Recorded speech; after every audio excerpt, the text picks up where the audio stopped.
Kickstarter is a crowdfunding platform where people can back projects for rewards. So, for instance, a creator might want to make a tarot deck. Someone else might choose to back the project at a tier where they get the final product if the project meets its funding goals.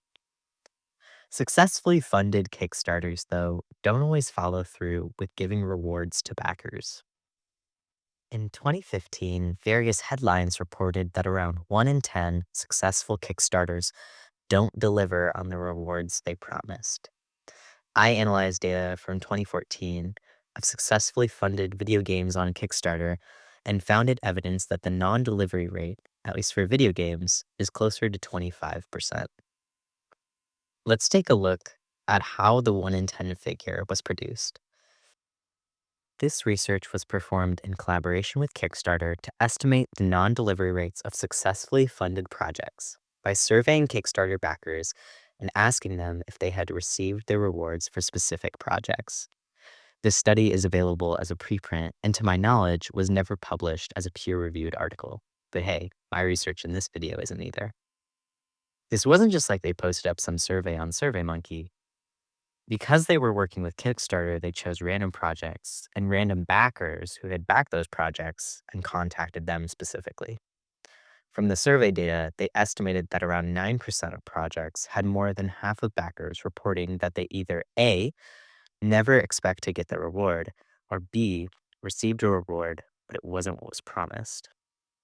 In regards to video games specifically, it seems that they found a non delivery rate of about 12%.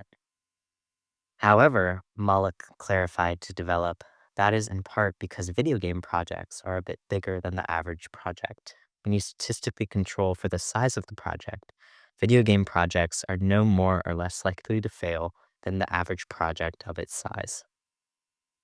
I tend to have a hard time completing things and was interested in looking at some data that might be related to creative project completion. I thought Kickstarter would be an interesting source. I can't remember why I was interested in looking at video games in particular, but they do have a quality that makes data collection a lot easier. If the game was created, it's likely posted on the internet, but the vast majority of the games I analyzed on either Steam or itch.io. Another big convenience in this project was that there is a dataset online that has information about hundreds of thousands of Kickstarters, like the funding deadlines, pledged amount in USD, goal amount, and category. They didn't have certain things that I would have to collect manually. Whether the game had been released, its Steam rating, the expected release dates, and how many Kickstarter projects the creator had made. I've included links to my datasets in the description.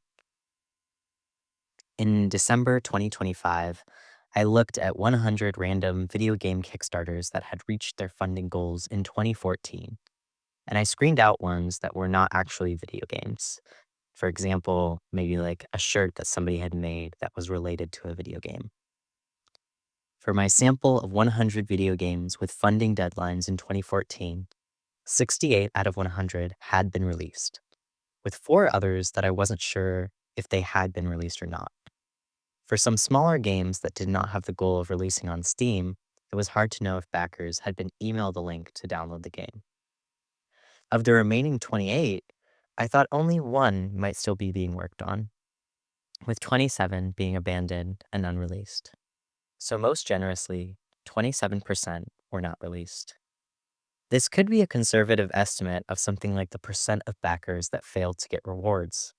I only looked for whether the game had been released, not whether people had gotten their physical rewards or whether the game had been released on the other intended platforms.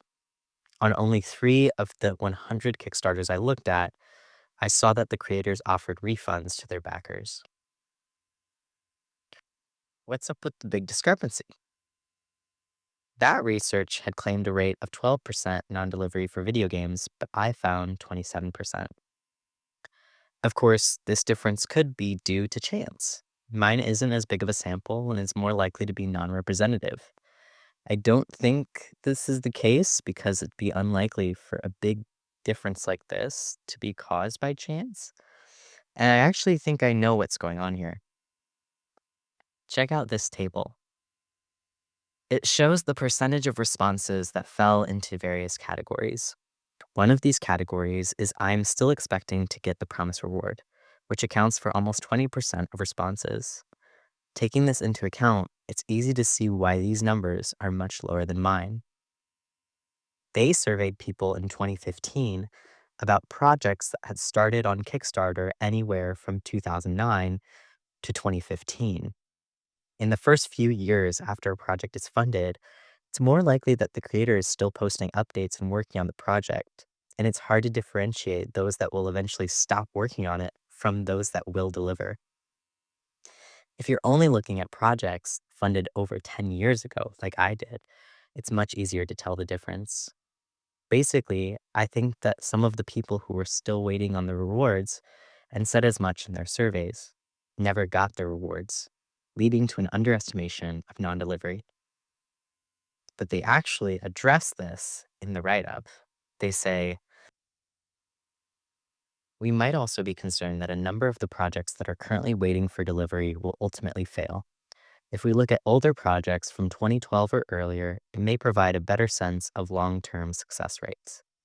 For projects from 2012 or earlier, their failure rate is 13.9% for the broadest definition, 12.3% by the middle definition, and 8.6% by the strictest. While these historical failure rates are higher, it's also likely that overall failure rates have decreased since 2012, as creators have climbed the learning curve of how to create successful projects, and backers have become more educated on which projects to support. The rates I found are still much higher than this, even accounting for the difference between projects overall and video games in particular. And also, if you even account for that they didn't quite randomly sample and picked less of the projects that were under $1,000 and stuff like that. I think this big difference is still because you would have plenty of people in 2015 waiting on rewards from 2012. So I think these numbers are still underestimations. It might be the case that more recent projects have changed in their delivery rates since 2014, but it's hard to say. I also analyzed 100 projects that had started getting funding in 2022, and I looked at these in December 2025. When I look at the distribution of how long projects have taken to get released from the time they were funded, it looks like there have been changes. All of the projects I've analyzed have had different amounts of time to develop since they were funded. So, to not give any head starts, I've only shown projects that took less than 34 months to be released, as this was the time that the youngest project in my 2022 dataset had before I was checking whether it was released in December 2025. It looks like there are more projects delivering games very quickly from the 2022 dataset.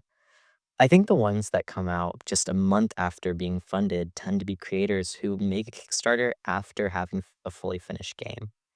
And I think that's a smart way to go about it.